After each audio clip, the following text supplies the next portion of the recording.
بسم اللہ الرحمن الرحیم۔ عزیز طلبہ کرام، السلام علیکم ورحمۃ اللہ وبرکاتہ۔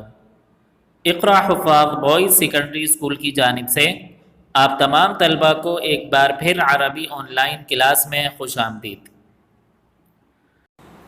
گزشتہ ویڈیو میں آپ نے حصۃ قواعد النحو کا الدرس السادس الاعراب والقابہ کا سبق پڑھا تھا۔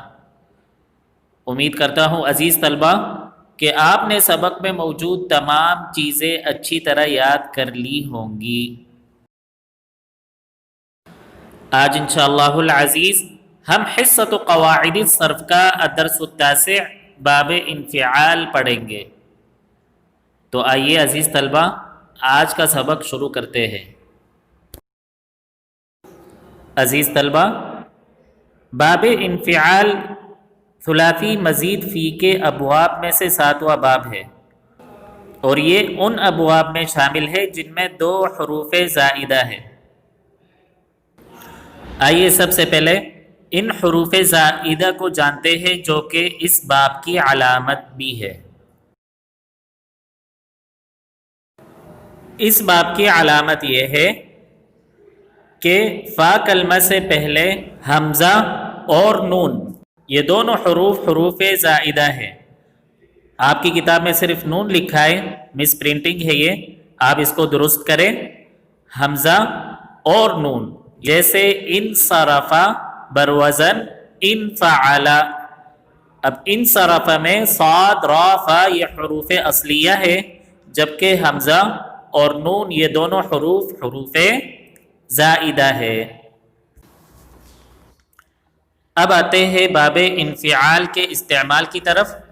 تو عزیز طلبہ، باب انفعال بھی باب افتعال کی طرح جب استعمال ہوتا ہے جب ہم نے یہ ظاہر کرنا ہوتا ہے کہ مفعول نے فاعل کے فعل کا اثر قبول کر لیا ہے، جیسے کہ مثال سے واضح ہوتا ہے کسرتہ، میں نے اس کو توڑا، فانکسر، پس وہ ٹوٹ گیا۔ اب اس کا کیا مطلب ہے کہ مفعول نے، اب وہ کوئی بھی چیز ہو، گلاس ہو، پلیٹ ہو، فاعل جو کہ میں ہوں، میں نے توڑا تو وہ چیز ٹوٹ گئی ہے، اس کا مطلب اس چیز نے فعل کا اثر قبول کر لیا ہے۔ تو اس کے لیے میں کیا استعمال کروں گا؟ لفظ انکسر، جو کہ یہ باب انفعال کا فعل ہے۔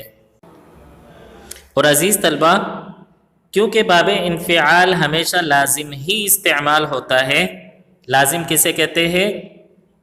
جس فعل کو مفعول کی ضرورت نہیں ہوتی۔ تو کیونکہ یہ فعل لازم ہے، بطور فعل لازم استعمال ہوتا ہے، لہٰذا اس سے مجہول کے صیغے نہیں بنتے، اور نہ ہی اس باب سے اس میں مفعول کے صیغے استعمال ہوتے ہیں۔ آئیے اب ہم اس باب کی صرف صغیر پڑھتے ہیں، اور ہم پڑھیں گے مصدر انفطار سے۔ انفطار سے مراد ہے پھٹ جانا، اور قرآن میں بھی سورت ہے سورۃ الانفطار۔ تو آئیے گردان پڑھتے ہیں۔ انفطر ينفطر انفطارا فهو منفطر الامر منه انفطر والنهي منه لا تنفطر۔ اب آئیے انفطار کی صرف کبیر پڑھتے ہیں۔ سب سے پہلے فعل ماضی معروف کی گردان، انفطر، انفطرا، انفطروا، انفطرت، انفطرتا، انفطرنا، انفطرت، انفطرتما، انفطرتم، انفطرتی، انفطرتما، انفطرتن، انفطرتو، انفطرنا۔ اب فعل مضارع معروف کی گردان پڑھیں گے۔ ینفطر، ینفطرانی، ینفطرون، تنفطر، تنفطرانی، ینفطرن، تنفطر، تنفطران تنفطرون تنفطرین تنفطران تنفطرن انفطر ننفطر۔ اب اس میں فاعل کی گردان پڑھتے ہیں، منفطر منفطران منفطرون منفطرۃ منفطرتان منفطرات۔ فعل امر انفطر انفطرا انفطروا انفطری انفطرا انفطرنا، اور فعل نہیں لا تنفطر لا تنفطرا لا تنفطروا لا تنفطری لا تنفطرا لا تنفطرنا۔ تو یہ تھی عزیز طلبہ باب انفعال کی صرف صغیر اور صرف کبیر۔ اب بڑھتے ہیں تدریبات کی جانب۔ یہ تدریبات آپ کی کتاب میں صفحہ نمبر 41 اور صفحہ نمبر 42 پر موجود ہے۔ التدریب الاول، مندرجہ ذیل مصادر کی صرف صغیر اور ان سے بننے والے فعل ماضی معروف، مضارع معروف، امر نہیں اور اس میں فاعل کی گردان اپنی درسگاہ میں سنائیے۔